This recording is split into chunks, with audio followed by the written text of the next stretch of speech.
आज मैं श्री विष्णु गजेंद्र मोक्ष कथा सुना रही हूँ। इस कथा को जरूर सुनें और प्लीज़ वीडियो को लाइक, शेयर, सब्सक्राइब, कमेंट्स जरूर करें।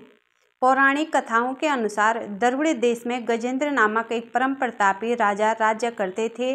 उन्होंने अनेक वर्षों तक धर्मपूर्वक राज्य किया। वृद्धावस्था में उन्होंने राजपाट त्याग दिया और मलय पर्वत पर आश्रम बनाकर तपस्या करने लगे। एक बार की बात है, महर्षि अगस्त्य शिष्यों सहित गजेंद्र के आश्रम में पधारे। उस समय गजेंद्र समाधि में लीन थे, इसलिए उन्हें महर्षि के आगमन का पता नहीं चला। अगस्त्य जी ने इसे अपने अपमान के रूप में देखा और क्रोधित होकर राजा को श्राप देते हुए कहा, दुष्ट, तूने अभिमान में आकर मेरा अपमान किया है। मेरे आने पर भी तू हाथी की भांति बैठा रहा। मैं तुझे श्राप देता हूँ कि तू गज की योनि में जन्म ले। इसी श्राप के कारण राजा गजेंद्र को हाथी की योनि में जन्म लेना पड़ा, लेकिन पुण्य कर्मों के कारण हाथी की योनि में भी उन्हें पूर्व जन्म की स्मृति रही और वे निरंतर भगवान का स्मरण करते रहे। गजेंद्र हाथी अपनी हथनियों के साथ प्रायः सरोवर में स्नान करने के लिए आया करता था। गजेंद्र बहुत विशाल और शक्तिशाली था। उससे देखकर अन्य पशु डर कर भाग जाते थे। एक दिन गजेंद्र अपनी पत्नियों के साथ सरोवर में क्रीड़ा कर रहा था।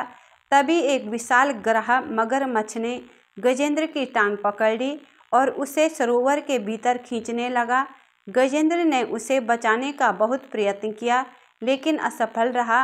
अंत में उसने भगवान विष्णु का ध्यान किया और उनसे रक्षा की प्रार्थना की।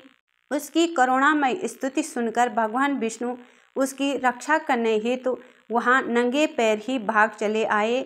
यह देखकर गजेंद्र ने अपनी सूंड से एक कमल तोड़कर श्री हरि के चरणों में अर्पित कर दिया। उसकी भक्ति भाव से प्रसन्न होकर भगवान विष्णु ने अपने सुदर्शन चक्र से उस ग्रह का अंत करके गजेंद्र की रक्षा की। इस प्रकार भक्तवत्सल भगवान श्री हरि ने गजेंद्र को शाप मुक्त करके अपना पार्षद बनाया।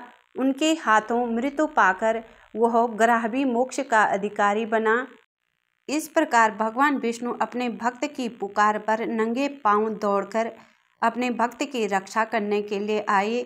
जो भी गजेंद्र मोक्ष की कथा सुनता है उसको भी पुण्य की प्राप्ति होती है और मोक्ष की भी प्राप्ति होती है।